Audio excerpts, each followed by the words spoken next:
There are very few consoles out there as iconic as the PlayStation 2. It was one of those systems that everyone just seemed to have, and you know what? It makes sense. At the time, it was one of the most affordable DVD players available, and of course, how could you not love that massive library of games? In my journey to convert all of my retro systems over to HDMI, one thing I have noticed about the PlayStation 2 is that in terms of its overall visual quality, it doesn't have the cleanest video out, especially when using its stock composite cables. Fortunately, I found an affordable solution that not only converts my PS2 to HDMI, but it also gives me a much better picture due to a cool little feature. Be sure to leave a like on this video if you want to see more retro content like this in the future, and without further delay, let's get right down to the video. This is the Kaico HDMI adapter for the PS2. You can find it for about $35 on Amazon right now, and honestly, when it comes to playing PS2 games over HDMI, in my opinion, it's one of the best budget options out there. But more on that later. I'll leave some chapters down below if you just want to go ahead and skip to the gameplay footage, but I do want to talk about the setup as well as why this might be a better option for you than your typical budget HDMI upscaler. So within the PS2 settings, you basically have two options for video output. You have RGB, which is what you would typically use with your standard composite or RF cables, and then you have another option to use component cables. Most budget HDMI upscalers like this one here or something like the pound cable will utilize the RGB output on the PS2 and upscale that to your TV, giving you an okay but less than desirable image overall. Aside from using something like RGB SCART cables, component is the easiest way to get the best overall image quality on your PlayStation 2. However, the issue with that is since most modern TVs don't have component inputs, getting a cheap set of component cables for your PS2 isn't really an option for your setup. The cool thing about the Kaico adapter is that it allows you to toggle between RGB and component, giving you access to the component signal from your PS2 and allowing you to have the best overall image quality possible. Setting up the adapter is super easy. To set up, just plug the Kaico adapter into the AV out on your PS2, plug in the included micro USB cable for power. I just used the front port on my PS2, but you can use a power brick if needed. Connect the included HDMI cable to the adapter and your TV. And just make sure your PS2 settings are set to the same output that your Kaico adapter is set to. Once it's all set up, you're ready to play some PS2 games. Choosing 3 of my favorite PS2 games, let's see how the Kaico adapter holds up when compared to a cheap composite to HDMI upscaler.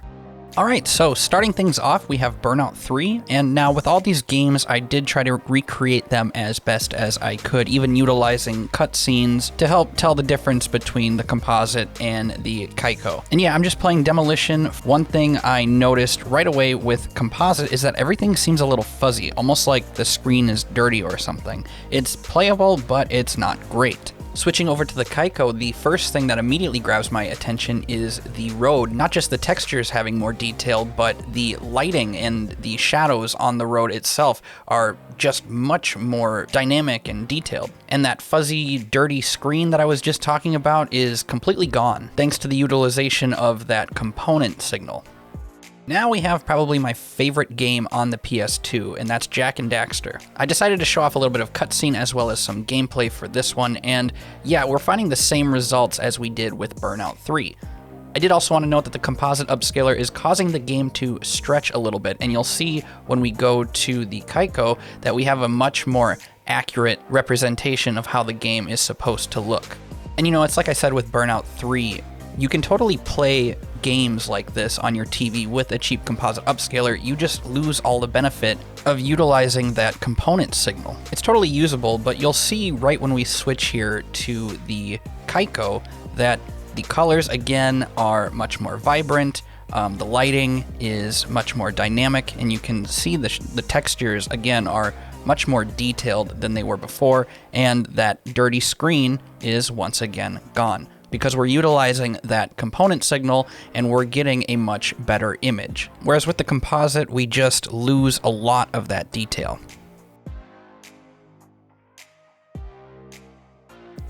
And then lastly, I just wanted to show this little snippet from the opening to Kingdom Hearts. You will notice in the comparison between composite and the Kaico that, again, the colors are much more dynamic from the Kaico because of that component signal. Especially when you go back and you look at the skin textures when Sora is looking up, you will see that the skin tone is much more dynamic and has a lot more life and color in it. it just looks so much better, especially when you're looking at it on a big HD TV. All right, so yeah, I love using the Kaico adapter for playing my PS2 games. When comparing this to using standard composite cables, it's really a night and day difference, especially when you're actually looking at it on an HD TV. YouTube might compress the image a little bit in this video, so it might be a less noticeable difference, but trust me when I say this, when I'm playing this in person, it's a night and day difference, and I definitely intend on keeping this in my setup. You notice a lot more detail in the textures, the colors, and the lighting in game seem to have a much larger dynamic range,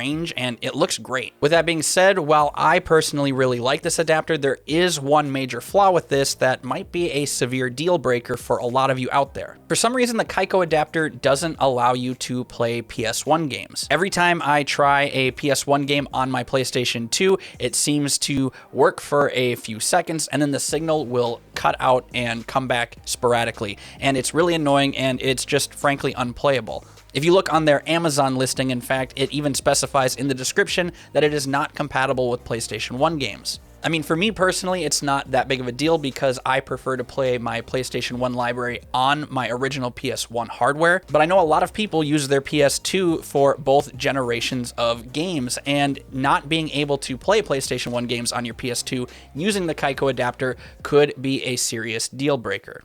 So yeah, sadly, if you are someone who prefers to play PlayStation 1 games on your PS2, you might need to find a different solution out there. However, if that's not a deal breaker for you and you want to check out this adapter for yourself, I will leave an Amazon affiliate link in the description down below. And yeah, that about does it for this one, ladies and gentlemen. Thank you so much, as always, for watching the video and checking out the channel. If you have any questions about this product that I neglected to cover in the video, let me know in the comments down below. I'll try to answer as many questions as I can. As always, let us know if you like this video or not by hitting that like or dislike button. Subscribe to the channel if you're new around here, and ring that notification bell icon to stay up to date on everything that we're doing. Feel free to hit us up on any of our social media platforms, and consider joining our Discord community server, all listed in the description down below. And yeah, that's enough rambling out of me. Thank you again so much for watching. My name is Blake, and for all things tech, games, movies, to anything nerdy in between, be sure to subscribe to Digital Cynics. Have a good one, everyone. We'll see you next time.